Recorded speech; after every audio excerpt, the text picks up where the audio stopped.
আজ প্রবারণা পূর্ণিমা। যাদের মায়াময় আলোর রাতে নানা আয়োজন থাকবে খাগড়াছড়ি ও রাঙামাটিতে। গৌতম বুদ্ধের অনুসারীরা মাতবেন পূর্ণিমা উদযাপনে।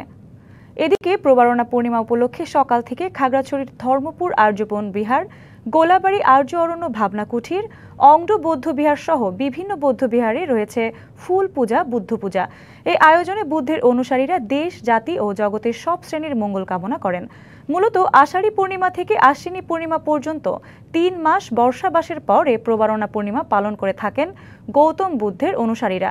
এই ৩ মাস বৌদ্ধ ভিক্ষুরা ধ্যান, সাধনা, সমাধি, প্রজ্ঞা পালন করে থাকেন। এ সময় বৌদ্ধ ভিক্ষুরা বিশেষ কোনো কারণ ছাড়া তাদের নিজস্ব বৌদ্ধ বিহারের বাইরে কোথাও রাত্রি যাপন করেন না। প্রবারণা পূর্ণিমার পর থেকে শুরু হয় মাসব্যাপী কঠিন চিবরদান। তবে কয়েকদিন আগের খাগড়াছড়ির স্থবির পরিস্থিতির কারণে এবার কিছুটা সীমিত পরিসরে চলছে আয়োজন। খাগড়াছড়ি থেকে প্রবারণা পূর্ণিমার আরও খবর জানাচ্ছেন সহকর্মী তসলিমা আক্তার বিথি। আজ বৌদ্ধ ধর্মাবলম্বীদের দ্বিতীয় অন্যতম প্রধান উৎসব প্রবারণা পূর্ণিমা। এই দিনটিকে ঘিরে ছিল নানান ধরনের আয়োজন। আমি এখন যেখানটায় দাঁড়িয়ে আছি এটি খাগড়াছড়ি জেলা শহরের অংড বৌদ্ধ বিহার। সকাল থেকে এখানে মানুষজনের উপস্থিতি খুবই কম ছিল। শিয়া বাটার ও ভিটামিনে সমৃদ্ধ লিলি বিউটি সোপ, তারুণ্যময় উজ্জ্বল ত্বকের জন্য।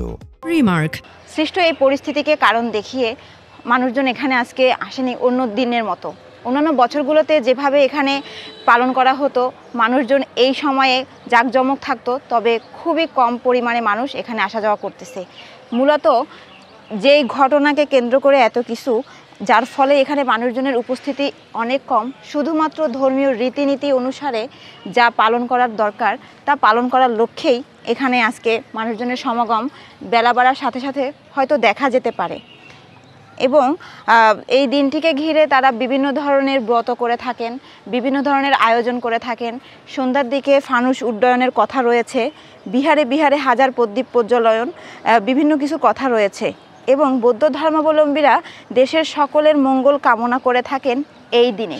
এই প্রবারণা পূর্ণিমার পর থেকেই শুরু হবে কঠিন চিবর দান উৎসব।